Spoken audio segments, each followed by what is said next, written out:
Welcome to Hot Chips 23.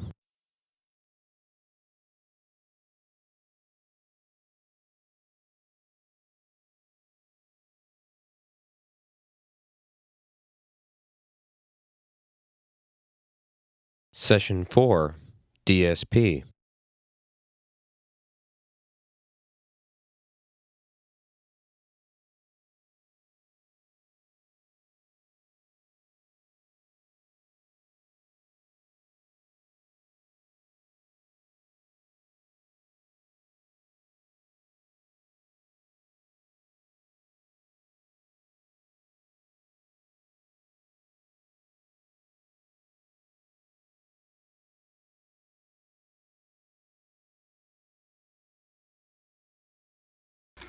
We got two presentations. The first one is from David May.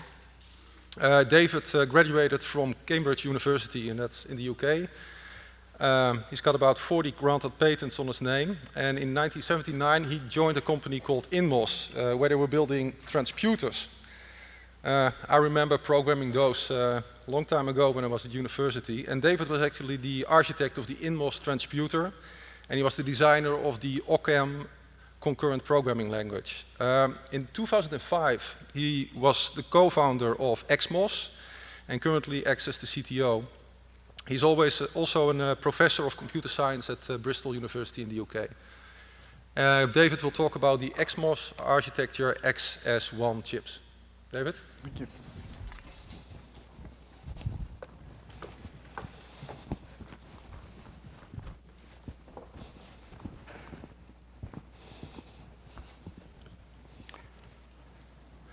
Okay, so the first thing I should say is that although we're at the beginning of the DSP session, what I'm going to be talking about is not entirely a DSP chip. The technology that I'm talking about is very broadly applicable, and in fact, at the moment there are 100 or 150 projects which are using it in applications ranging from digital audio to motor control. So it's a fairly general purpose device, as I hope you'll see as we go along. The second thing I should say, having sat through a number of the presentations today, is that at least in energy terms, this is probably the coolest chip in the conference. So a little bit of background on the company. It was founded in 2005. The idea for it went back some years before that. I'd been looking at some issues in the electronics industry generally, and became pretty obvious that the users of these chips, the electronic product designers, were looking at design cycle shortening, product diversity increasing. They wanted to make more products, more diverse products, more quickly. But actually, the whole evolution of the chip development, the hardware chip development, has been going the opposite way. So people were tending to spend longer, spend more money, have to spend more money designing these chips. So these things seem to be incompatible. And the only way I can think of getting out of that situation is to get rid of the hardware and use software instead. So as far as possible, you want standard concurrent hardware components replaced used to execute concurrent software. So you take away application-specific pieces of hardware and move them into software running on standard products.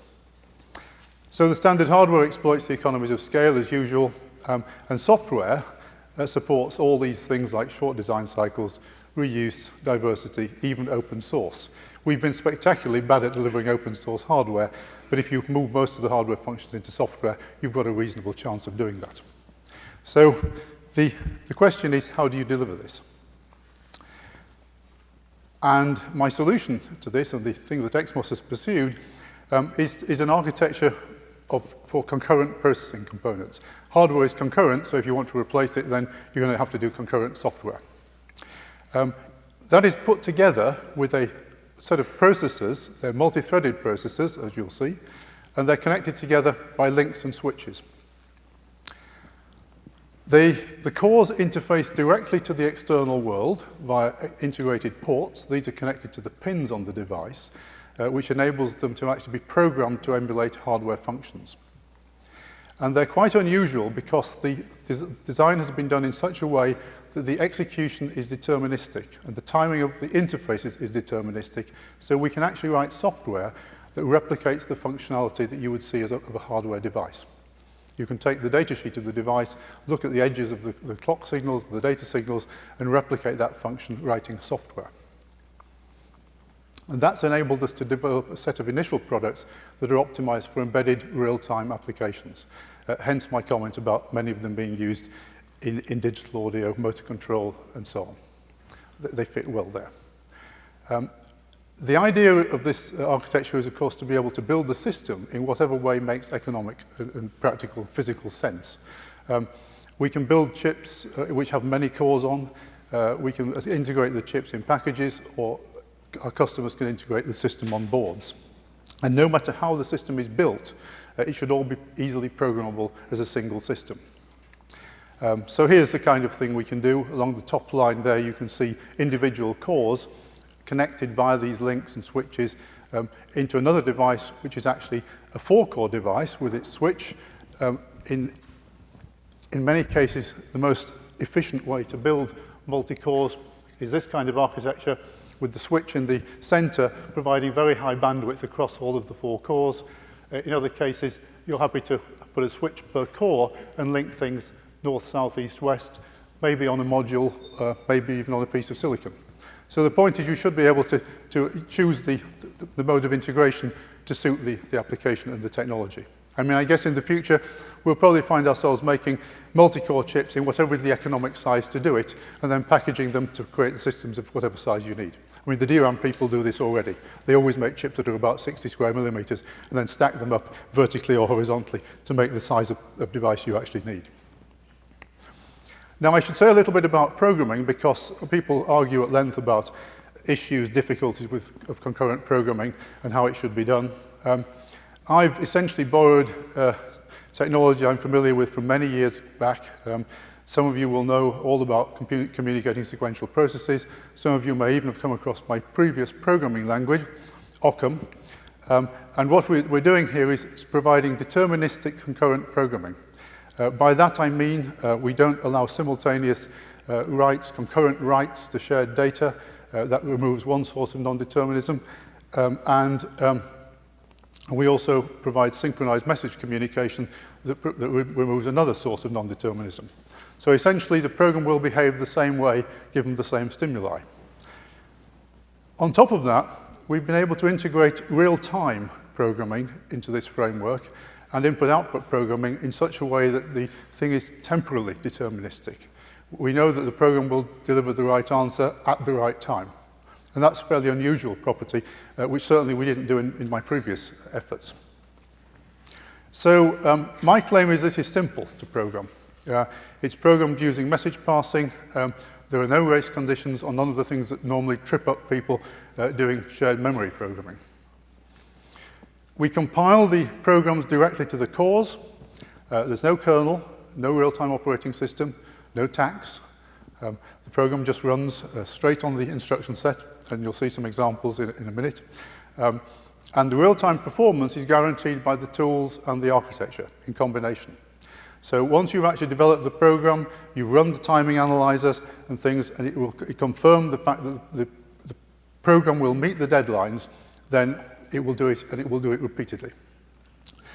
So this is sort of an alternative to a lot of what you've heard this morning, where the aim has been to support shared memory programming with a hierarchy of caches and so on. This doesn't make much sense from one point of view what I'm trying to do here, because I don't want non-determinism, I don't want cache behavior interfering with real time, and actually fundamentally I believe that leads to a much more complex programming environment than concurrent message passing. So scalability is another topic that comes up a lot. This is, I've just illustrated here a big chip and a big chip and a little chip. That is actually the smallest device we make. That's a 1-core device, because we're very interested in scaling down as well as scaling up. This device on this board is a 4-core device, and you can see there are 16 of them there. So this is a 64 processor array that happens to have been wired up as a hypercube with quite a lot of connectivity along each of its arms. And people are playing around with that to find out what they can do with it. The on-core memory, threads, links, ports, of course, can all be varied. That's an architectural parameter. particular products would make different choices there.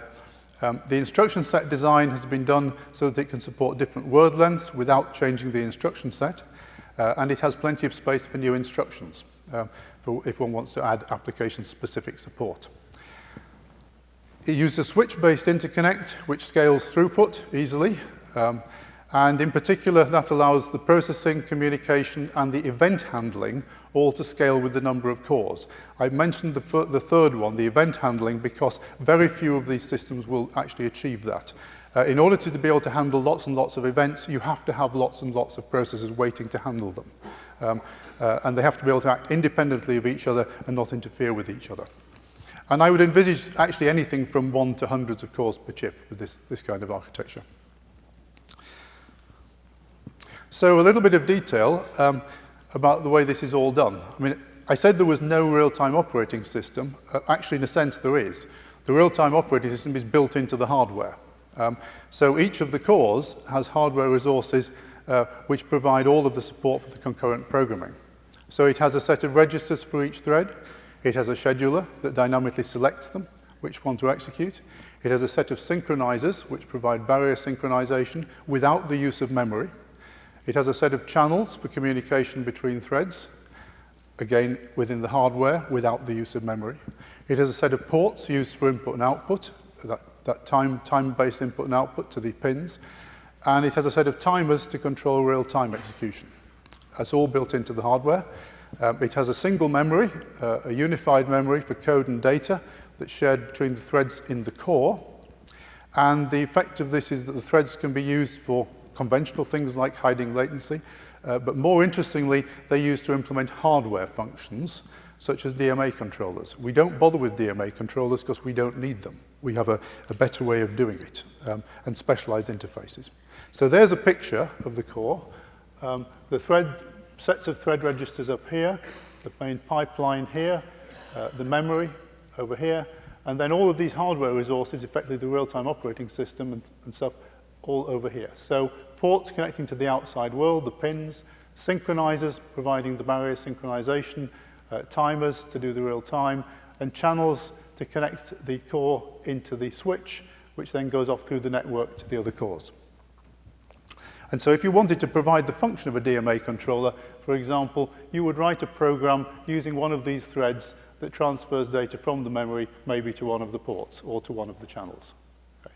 And that allows you, of course, to have any degree of flexibility in terms of the way you scatter or gather the data, whether you reformat it or encrypt it or anything on the fly as it goes out of the memory into the channel.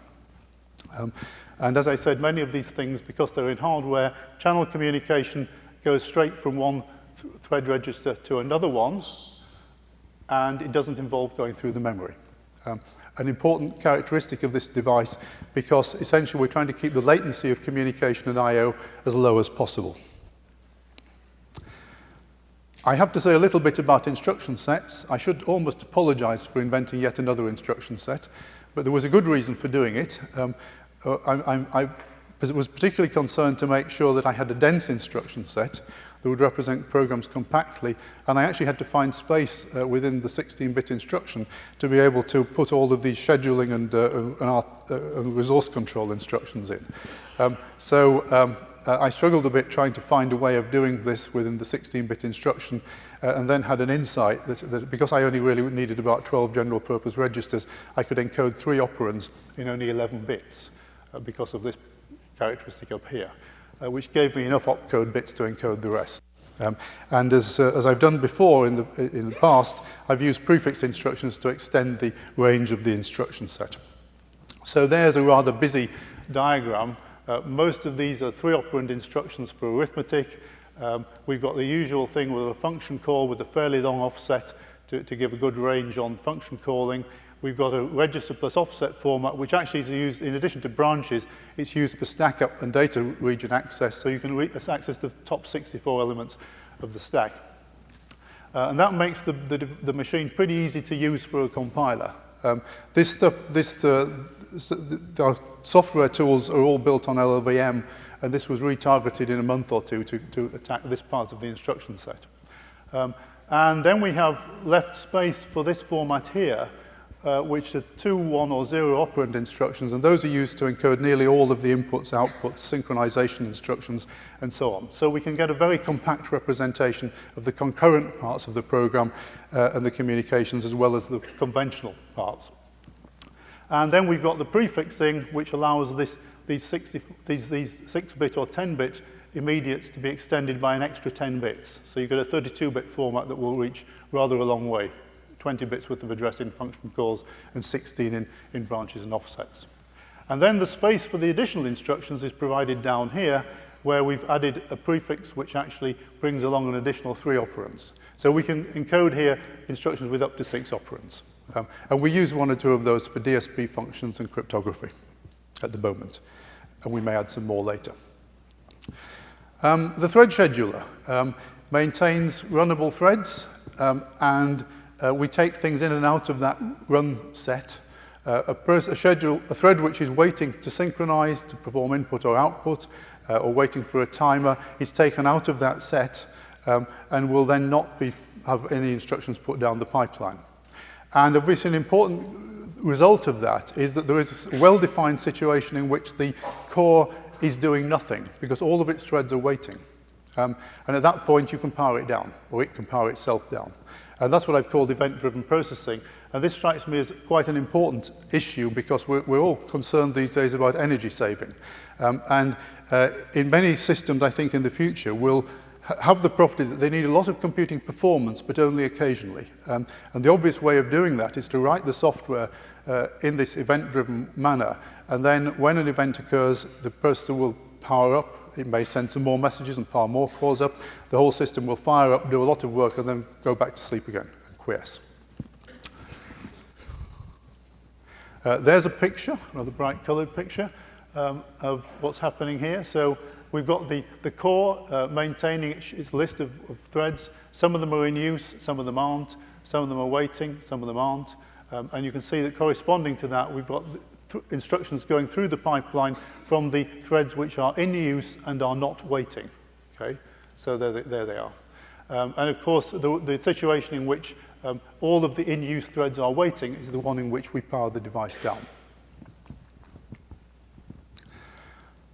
So the instruction set provides support for all this with very rapid initiation and termination of the threads, fast barrier synchronization, 1 instruction per thread. And then we have an additional requirement to try and get this thing to do hard real-time thing. So we've got a mechanism here to guarantee that each of the n threads gets 1 over n core cycles, which means you can treat, for example, a core with 8 threads as if it's sort of 8 microcontrollers. This device has been described as a microcontroller on steroids on occasions, or an 8-pack of microcontrollers, okay? Because they're guaranteed to get their share of the processor core. And that's achieved with a rather unusual pipeline structure. The thread has a short instruction buffer, which holds a few instructions. The instructions are issued from the runnable threads, as in the manner I've described, sort of round robin per runnable thread. And then we perform instruction fetch within the pipeline in the same way as data access. I'll show you a picture in a minute. If the instruction buffer is empty when an instruction should be issued, we issue a no-op. And most of the no-ops are eliminated by a bit of compiler scheduling. There is the most unusual pipeline you've ever seen, because it doesn't start with the fetch stage. Okay, the fetch occurs down here. So the instructions are decoded, registers read, and then if it's a memory instruction, we'll come down here and execute it, perform the memory access. If it's a resource instruction, an input or an output, we'll go down here, do the resource operation, do the scheduling, ALU down this route. And the interesting thing is that any instruction that comes down these paths will potentially also perform a fetch. So, and that will fill the instruction buffer ready for the next instruction issue. Okay. So that means that effectively the instruction fetching is all folded into the normal pipeline. There is no situation occurring where we have a competition between the instruction fetcher and the data side of the machine, which is a common problem in instruction fetch architectures. So communication, I've mentioned this before, channels provide bidirectional data between threads in the same core, different cores on the same chip, or cores on different chips. They can be used as a destination by any number of threads, so you can program server threads. The channel addresses can be communicated, and they're global. And we use a protocol which allows all of the protocols and the communication to be built up by software. So the protocol simply provides single byte control and data tokens, and the application software uses them to build up whatever it needs by software. The core has multiple bidirectional links into the switch, so you can have multiple streams in and out of the core at the same time. The routes through the networks are opened by simply sending a channel address, and then they're closed by sending the end of message token, which means you can either write software that opens the circuit and carries on using it for a long, long time to guarantee performance and minimize latency, and then close it down, or you can bundle bits of data together, open the circuit, send the message, and send the end of message, and close the circuit down. That's packet routing, all under software control. And you can either configure the network, there's multiple links between the switches to provide several separate networks, or you can group them to increase throughput. So this is the way we do quality of service. If you've got two different kinds of traffic load, just separate the links to provide two physical networks.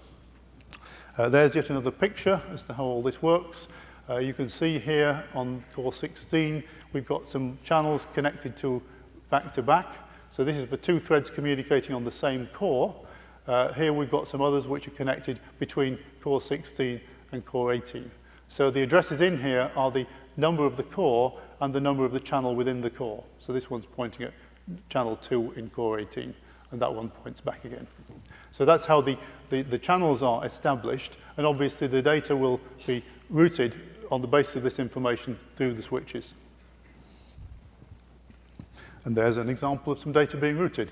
And you see, as the instructions are executed here, this will launch the tokens through the network. Okay? And here's one that's sort of ending, trickling through here, being received, about to be received by the input instruction.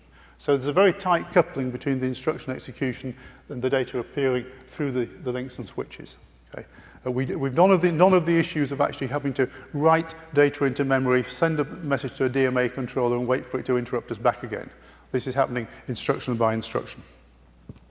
And there's yet another example of the multiple channels connected to the same shared channel end here, operating as a server process. The routing system to do that is quite simple. It operates on the first few bits of each message. We compare them with the switch address. If the pairs match, the core is the destination. And if not, the number of the first non-matching pair is used to select an outgoing direction from the switch via a lookup table. And rather surprisingly, that will provide deadlock-free routing in all n-dimensional grids and many other structures like trees and so on. And you can embed the structures within each other. And there's a sort of picture which I'm going to leave you to study because I can see that my time is getting short here. It's in the notes. The link protocol is designed for low energy and to make things very simple. It's non-return to zero. There is a two-wire version which eventually ends up at the end with a final return to zero. So 10 bits worth, 8 data bits, a bit to say whether it's a data token or a control token. And we have a 5-wire version which uses a 1 of 5 coding, so 2.5 bits per edge. So it takes 4 transitions to send a token. So it's fairly low energy and fairly efficient. Ports I've mentioned, they provide direct input and output to the pins. The accesses can be synchronized with a clock belonging to the port, and they can be timed under program control. And we can delay an input until a specific condition is met, and then we can timestamp when it arrived. And so you can replicate the function on a data sheet. You wait for a pin to change state, you timestamp, you count a number of clock ticks, and then you deliver a response. Okay. And the timing of those, of course, is locked to the port, so it's decoupled. We decoupled the port operations from the execution of the program. So that's why we can implement hardware.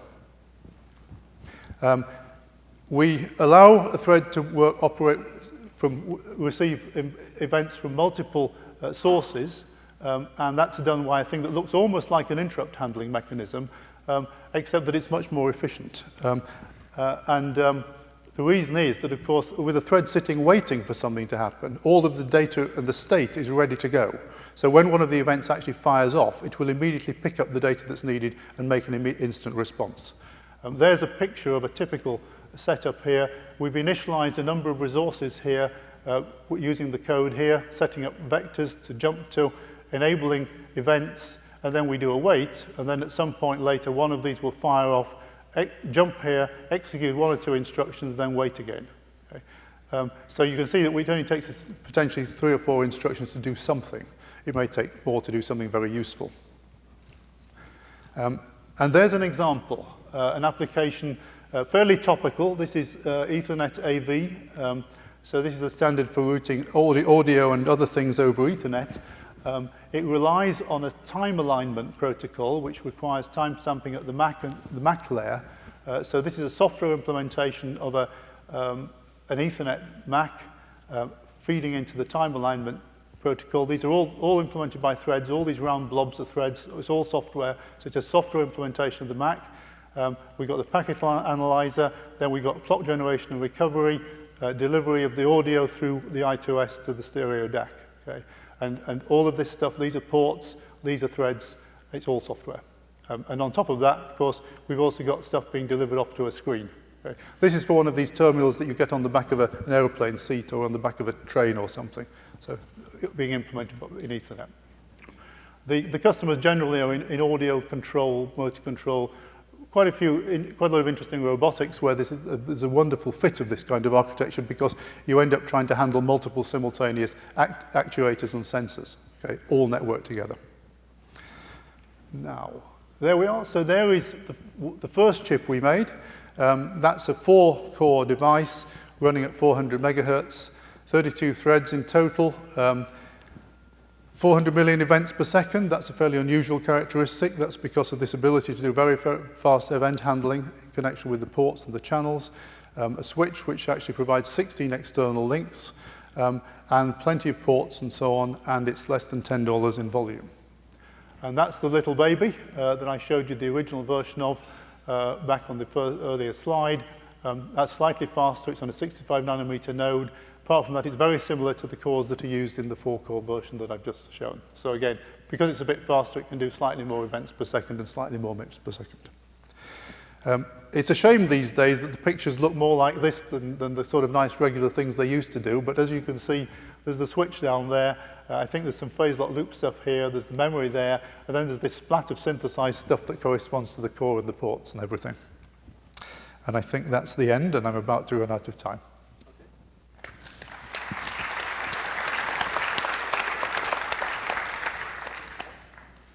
Questions? Okay, I have one. So if you would compare this to FPGA-based solutions, right, which would address similar application domains, what would you consider the relative strengths and weaknesses of the two approaches?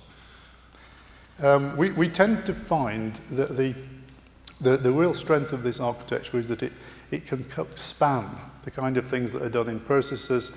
Look, we often have general purpose software, protocol stacks, DSP stuff, and then we've got interfaces. Now, we can do all of those, and we've found in a number of applications that what we actually do is to take an FPGA, a DSP, and a microcontroller off a circuit board and replace it with a single XMOS device. That's what we're really good at. Okay. Now, there are clearly cases where high-end FPGAs are very good at doing things, especially if they can be regularly mapped into the array fabric. At the low end, we are a very clear competitor to an FPGA, and actually we generally tend to be quite a lot easier to use because with this very deterministic software execution is much easier to use than endlessly rerunning RTL through FPGA synthesizers. Okay. So ease of use is one thing, but in particular, we also do a great job of this kind of combination. So with an FPGA, you would have to put a soft core into the FPGA, for example, and it would run very slowly relative to the kind of thing we've got here. Okay, thank you. Hello. Satoshi Matsushita, NEC. Regarding the parallelism extracted, for example, your application example, how do you have any idea about the parallelism extracted with how many cores? The parallelism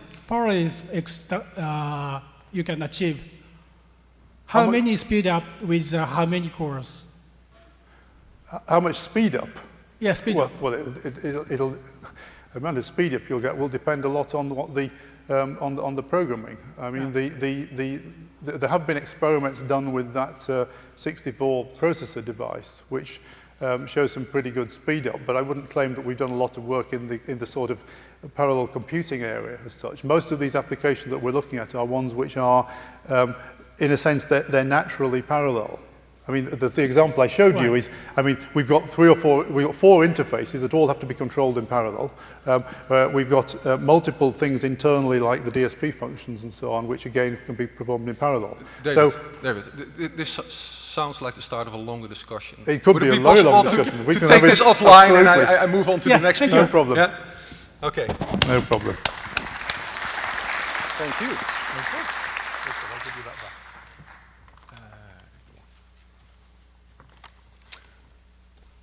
Okay, as our next speaker, we've got another CTO and founder of the company he's working for at the moment. Next speaker is Chris Rowan. He's got a master's and a PhD in electrical engineering from Stanford University, so he's local. Then he co-founded MIPS Technologies. I guess he went on to Silicon Graphics then.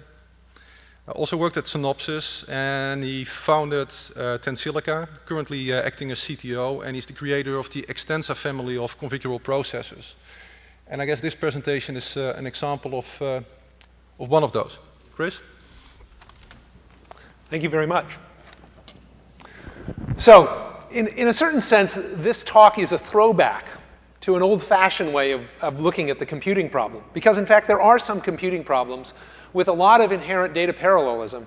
And certainly, when you have one of that class of problems, one of the most efficient ways to solve it is by building a machine which directly executes highly parallel SIMD VLIW style parallelism. So I'm very happy to be here on behalf of my colleagues, the team that's worked directly on the baseband engine 64 family.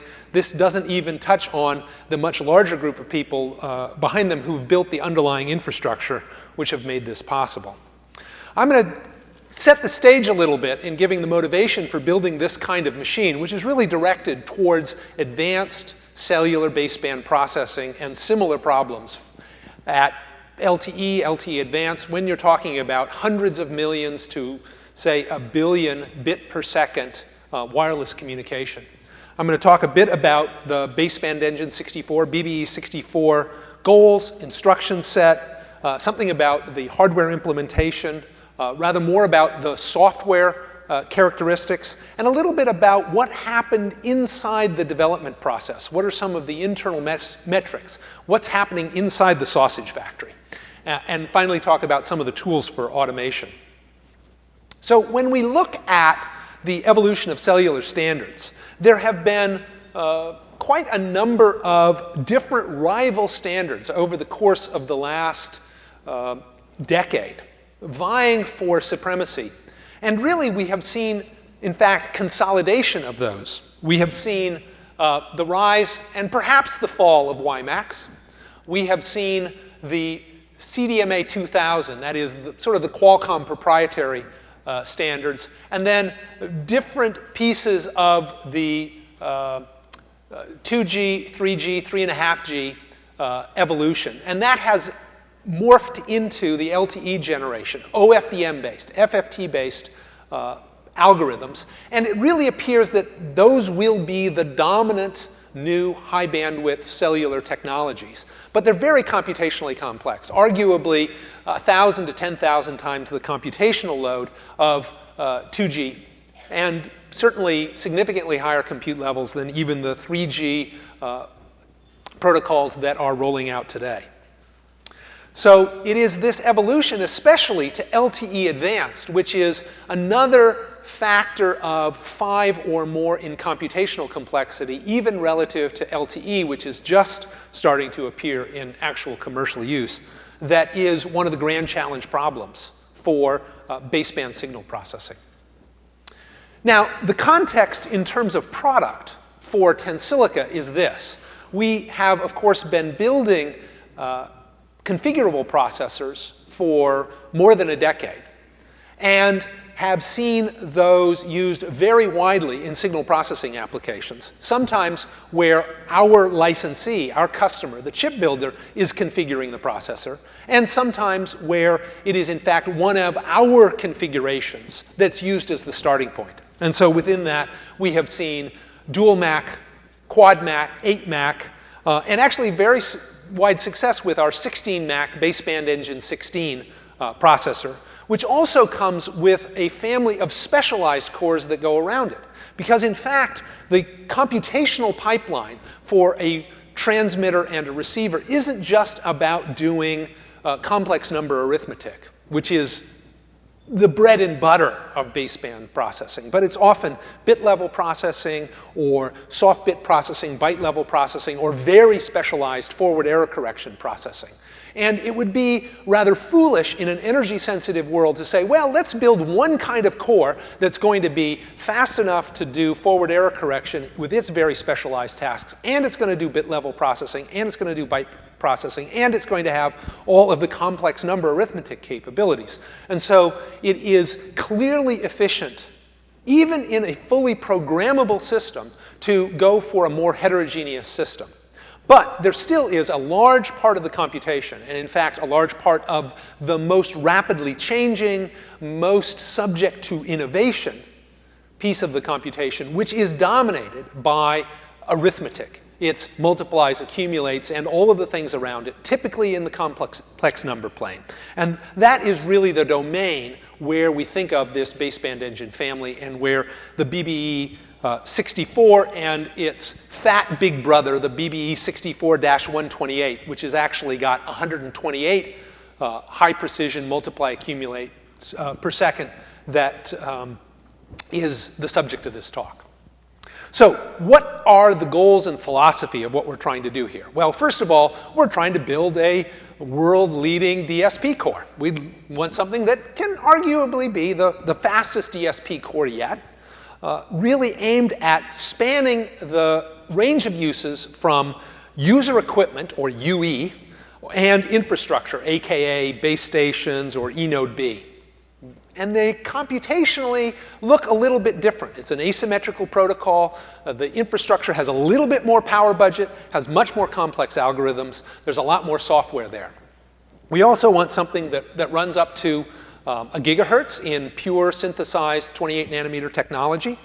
We want to combine SIMD and VLIW, but also configurability, so that each design team can further configure the processor to make it fit more naturally into what they need, as well as give them a wide menu of configuration options that allows them to very quickly select the exact subset of available features so that they can hit performance and power point more effectively. We want something that leverages the very high bandwidth of the underlying processor generator technology that can now take you with general purpose memory systems up to 1,000 bits per cycle, per core. And we want something with good control performance, because in fact, especially on the infrastructure side, the complexity of the algorithms in question is growing more rapidly than you'd like. And therefore, it isn't just about how fast can I do multiply adds, but it's a lot of data structure traversal and decision making along the way. We also want to leverage a very strong infrastructure for vectorizing compilers. We want to be able to take standard ANSI code or standard scalar DSP code and be able to come to very high utilization of the vector execution units of the machine. And by the way, there's this old problem of the penalty for success, which is providing upward compatibility from previous successful machines like BBE 16. But really, we're trying to build a very flexible core that's a building block. Well, I'm not talking much about MP. I guess I'm the only guy here who's not talking all about MP today. MP is, of course, the assumed context in which we're talking about these cores, where either in homogeneous or in heterogeneous arrays or pipelines or networks of cores connected with shared memory and with hardware message passing, you see the large-scale subsystems that are used for layer 1 or PHY processing or layer 1 and upper layer processing for these complex baseband systems that are the bread and butter of so much of the next generation of consumer electronics. So this is a little bit of what the machine looks like internally. So what we have is a data memory interface, and we have a couple of load store units which can load various size data up to 512 bits in each of 2 load store units that go through fairly sophisticated alignment and packing units that allow us to stream data at arbitrary alignment into the register file and execution units. There are a set of large parallel register files that give us a significant amount of bandwidth that's really split into several categories. There is a general purpose vector register file, 16 entries, 640 bits wide, including guard bits, that is generally interpreted as containing 32 20-bit real elements or 16 complex pairs where each component is 20 bits. There is a second register file that you could sort of think of as the generalization of accumulators, which is also wide, typically holds 40-bit components. And there's a set of Boolean vector registers that are used as part of the predication architecture, because it's a quite thoroughly predicated architecture where each lane of SIMD carries a number of operations on predicates. And then there's the general register file, which also has many ports. There is a superabundance of execution units, multiple banks potentially of 64-way vector multiply accumulate units, quite a number of adders, banks of shifters, and other ALU units, as well as a number of replicates of the 32-bit base instruction set execution units. Then, of course, we fetch instructions from cache or local memory that may range from 16 bits to 96 bits in width, typically issued 4-way VLIW, in some circumstances 5-way issue, but it's organized in a very flexible encoding form so that you can have almost any instruction in any slot. So a very wide range of instruction mixes can be sustained in issuing into the execution units. One of the key characteristics of this is that we do implement a fully protected pipeline. That is, there are interlocks and bypasses for all of the register files so that you have the minimum latency and none of the funny circumstances that occur in some exposed pipeline environments. We also support a very wide range of data types natively, integer and fractional, real and complex, vector and scalar, so that the programmer is presented with a very natural set of data types within C. Here's a way of looking at the pipeline. You have what we could think of as a 9-stage pipeline for those cases you're running at high megahertz and or have relatively large instruction and data memories. There's sort of a low power configuration of it, which is a 7-stage pipeline including all of the DSP execution units, which is used for low power and smaller memory circumstances. It's a wide static in-order issue. There is no dynamic branch prediction, but there's a quite sophisticated zero overhead loop facility that allows us to sustain the full interloop performance under a very wide range of circumstances. We also have the DSP execution is fairly late in the pipeline, but not after the load store unit. There's a certain amount of overlap between them, but it does allow us to have 0 load use bubbles in the pipeline. And we've also, relative to BBE16, actually compressed the pipeline for the DSP execution units by some judicious simplification of operations, which allows us to run faster, run with lower latencies, and to reduce the level of hardware cost for the same throughput compared to BBE16. So when we look at parallelism in this kind of a machine, this is kind of a basic primer. We have, of course, first the parallelism in the VLIW issue. And different formats of instruction have different sub-operation boundaries. So in different formats, all of these boundaries can be in different places so that we can use the available encoding bits very efficiently. Within the operations of a given slot, we're then typically operating on multiple registers. We can have, in a single operation, usually no more than 3 sources and 2 destinations for an operation. And you can think of 32 elements of 20 bits there. And any given set of 4 elements, that is 80 bits, will, depending on the operation, be considered 4 20-bit scalars, or 2 20 plus 20-bit complex, or 2 40-bit reals, or 1 40 plus 40-bit complex.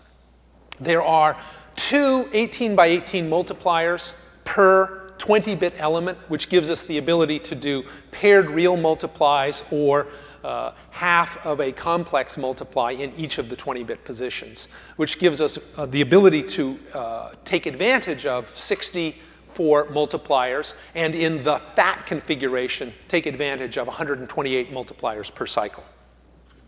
Here's a quick summary of the instruction set. I'm clearly not going to walk through this in detail, but some of the things that are worth noting is we have a pretty wide range of post-increment addressing modes. We do loads and stores of vectors, pairs, scalars.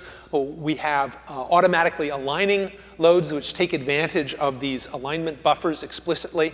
And we have predication on all of the loads and stores to enable the compiler to do a better job of handling complex control which may be buried inside of inner loops.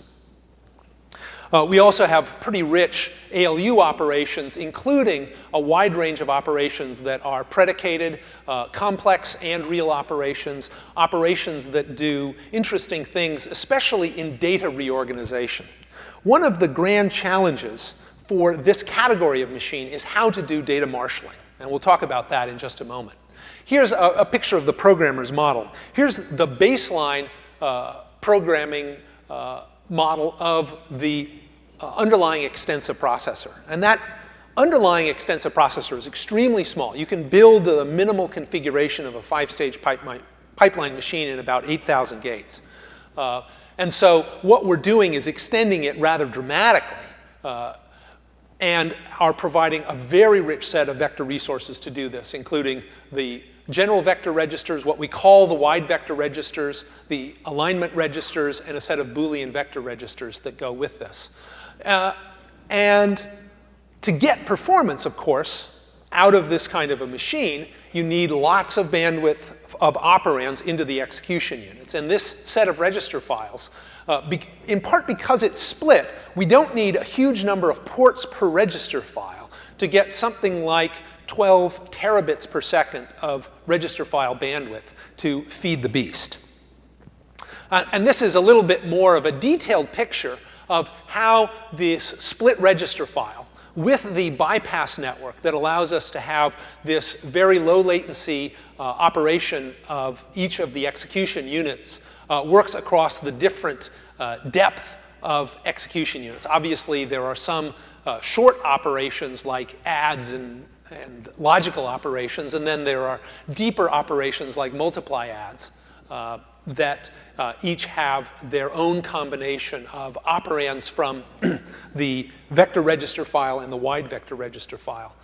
And it is one of the goals in terms of power to maximize the effective bandwidth, minimize the latency, and minimize the power and routing overhead associated with this register network. And we've come up with, I think, a reasonably good solution via this partitioning and via the rich use of formats that allows us to essentially have just the right number of registers used in each operation across the different formats of operations. So data reorganization is one of the key elements to taking advantage of a wide SIMD machine. And one of the basic mechanisms is this select instruction, which essentially allows us to take any 2 vectors going in and use another vector or an immediate to select which of the input elements goes to each one of the 32 output elements. And this allows us to both handle a very wide range of known patterns, standard patterns of shuffling or reorganizing data, for example, for packed matrix multiplies. But it also allows the shuffling, the reorganization of data to be computed on the fly itself and used as a way to reorder the data in a very highly efficient way. And this operation can take place in parallel with loads and ALU operations and multiply accumulates. A somewhat more sophisticated way of using some of this data reorganization to more fully occupy the execution units is this real FIR instruction. Now, a real FIR normally would only allow you to do one multiply per SIMD element. And so you would normally take a coefficient and a data and do a multiply add. But in fact, we extract out a pair of data elements from a pair of registers offset by an appropriate amount, which depends on what kind of FIR instruction you're doing. Do those multiplies and sum them together into the accumulator. And by the way, it also shifts the data along the way so that we are ready for the next operation. And by virtue of doing it this way, we actually control one of the biggest issues with these machines, which is fan-out. These are quite wide data path machines. This operation actually means just local computation. With just local shifts, there are no long wires that have to cross the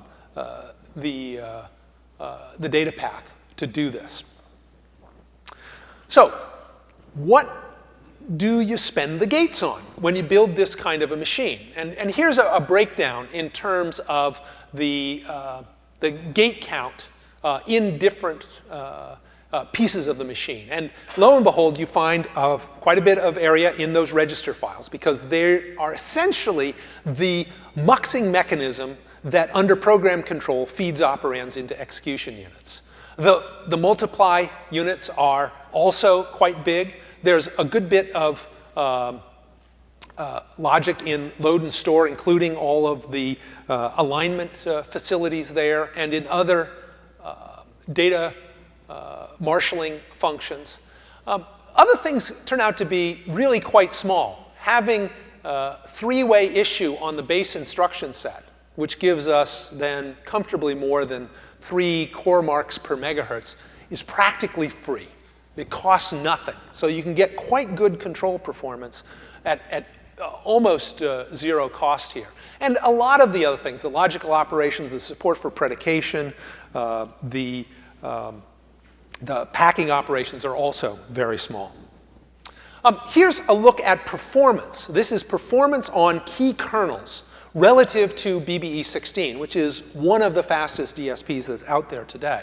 And in the model with the double multipliers, you're running, let's take a, kind of a rule of thumb, 6x performance with 64 multipliers across the same metrics. We would average about 5x the performance. And this has actually been confirmed on much larger applications like MIMO solvers, on which we're sustaining about 5x higher performance on optimized code versus optimized code on its predecessor.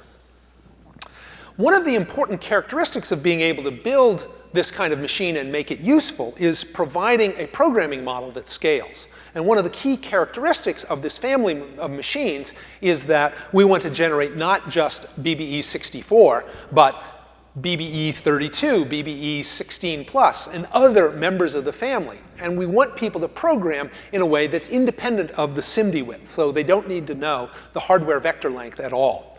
And we've essentially abstracted that into the programming model, and we generate all of the appropriate data types, libraries, even the verification code we use internally around this vector length independent programming model.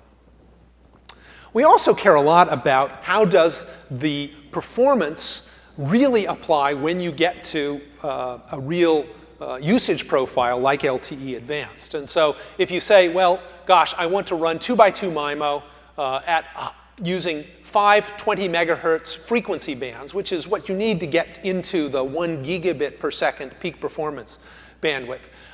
You see this kind of a profile. And I've actually looked at 2 different profiles here. One in the kind of simple, universal software-defined radio model in which you run absolutely everything on this core, including the things which are extremely simple and well-behaved, like the FIRs and the FFTs, but also the heterogeneous model in which you have offloaded some of those simplistic models to a more streamlined engine, often a streamlined programmable engine, but one which is likely to be a bit more energy efficient.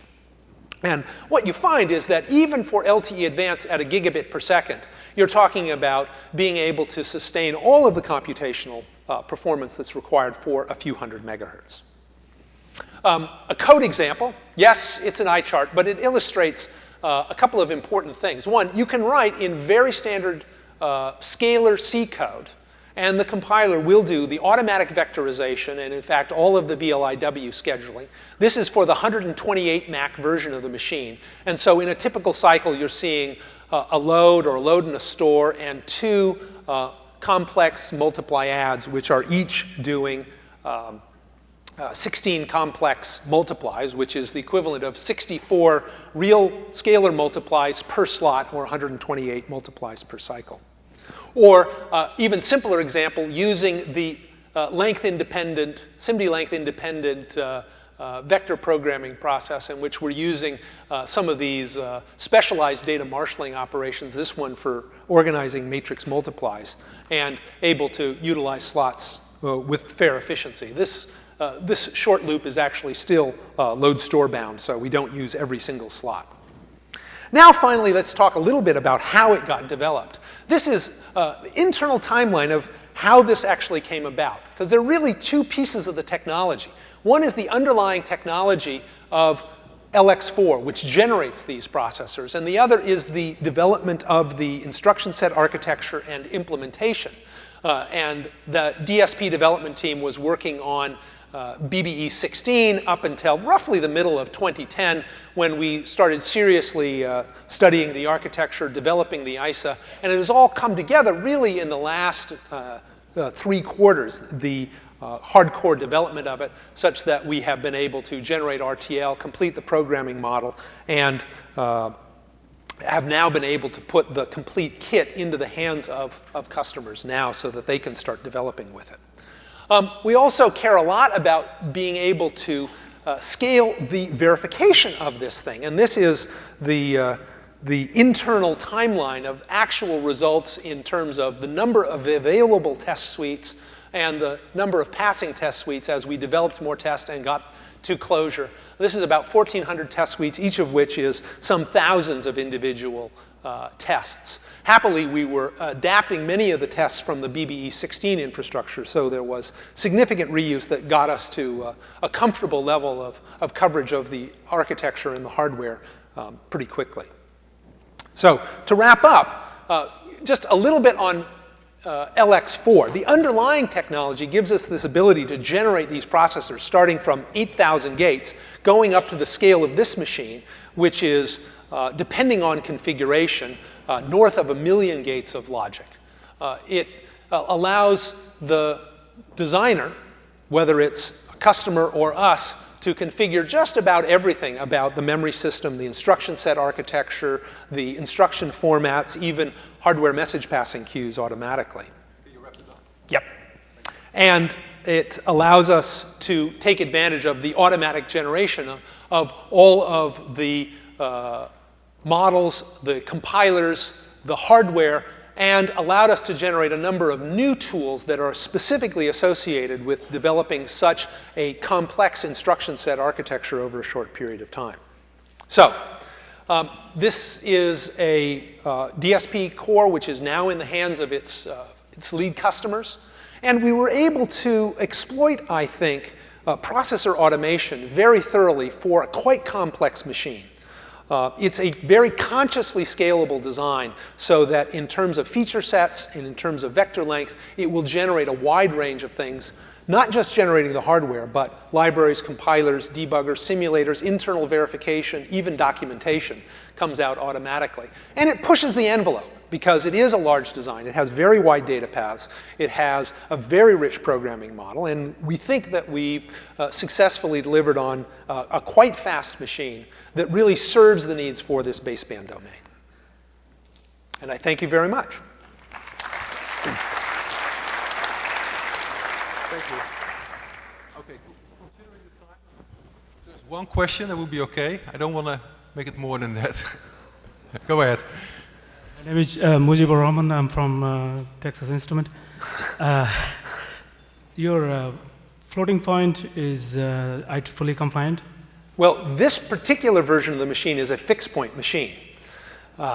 So these are fixed point execution units. There is a variation in the pipeline for floating point. All of our other floating point units are IEEE compliant. So when we launch the version of this machine with floating point, it will be IEEE okay, compliant. Second question, I think, is in the computation unit, you use SIMD, ALU, and MAC, and the 32-bit ALU.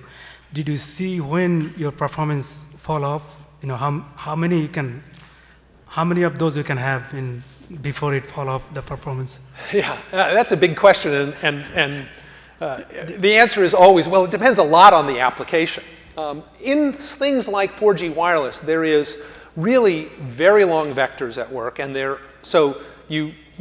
SIMD length is not a limitation generally in these applications.